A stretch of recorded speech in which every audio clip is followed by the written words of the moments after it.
Good morning, scholars. Today's lesson's on a very critical Supreme Court case. In many ways, arguably, it is one of the most critical cases because it sets the stage for the court. It's Marbury versus Madison.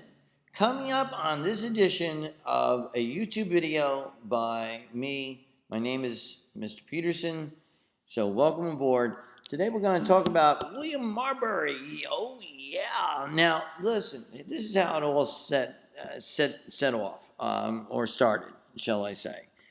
The famous election of 1800 was a very trying time for our nation.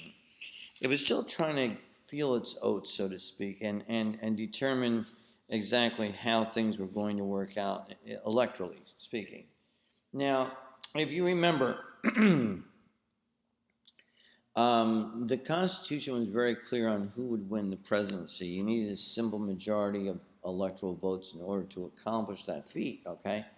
And indeed, if you note carefully in Article 2 of the Constitution, Article 2 did spell out, well, if you didn't have a simple majority to one candidate, then the fate of the presidency would come down to the House of Representatives, and they would select from one of the top 5 candidates.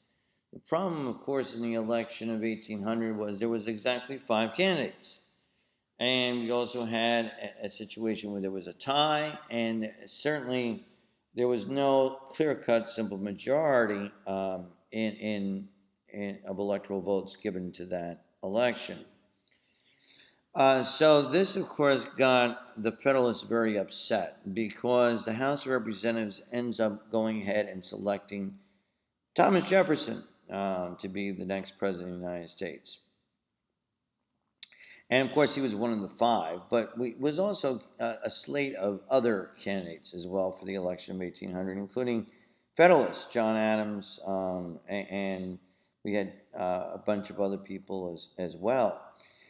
So what ends up happening here is very simple. John Adams is really greatly angered by the fact that he did not win re-election.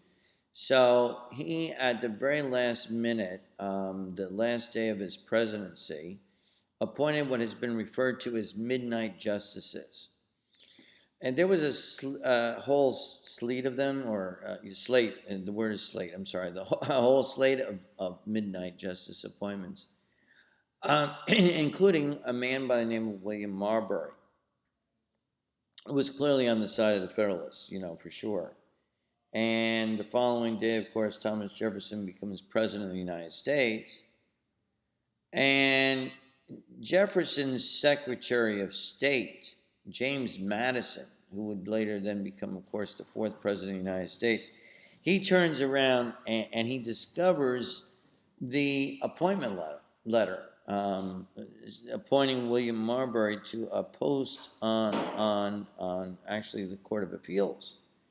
And William Marbury eventually gets wind of this, and he goes to the Supreme Court on what we call original jurisdiction for your notes, and argues that here's his right to be a justice, and he's being essentially denied it because, like, the appointment letter is never even given to him. And this sets off the wheel known as judicial review.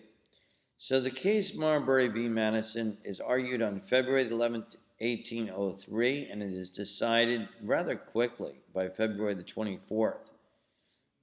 William Marbury ends up being appointed justice, and basically it was a suit for their jobs.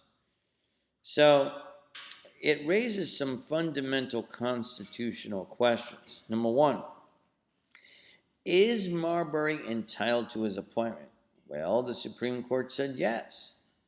Is his lawsuit the correct way to get it? Yes. Is the Supreme Court the place for Marbury to get the relief he requests? Well, that one wasn't quite as clear-cut. It depends. Like I said, the case itself establishes judicial review. Um, Other people on the case, well, the Chief Justice was John Marshall, Justice Cushing, William Patterson, Justice Chase, Justice Rue, and Justice Warren were also on the court. So Marbury's suit basically overturned the Judiciary Act of 1789, which was declared unconstitutional. And of course, the doctrine that was established here that you must know is judicial review, which is the right of the Supreme Court, and this is very important, to declare an act of the president or an act or law of Congress as being unconstitutional. So the whole point here was John Adams wanted, obviously, to continue the Federalist ideology as much as he could, even though he knew that he had lost the presidency. But remember, the Supreme Court justices serve they're really life positions, unless, of course, the justice decides to retire. Most of them end up dying in office.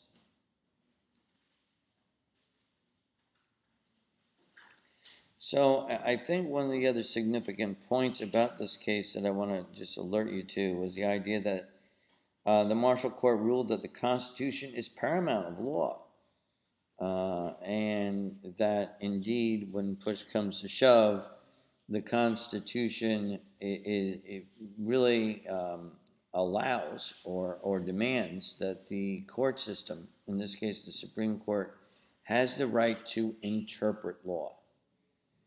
Okay, those are the big points from Marbury v. Madison. Have a great day.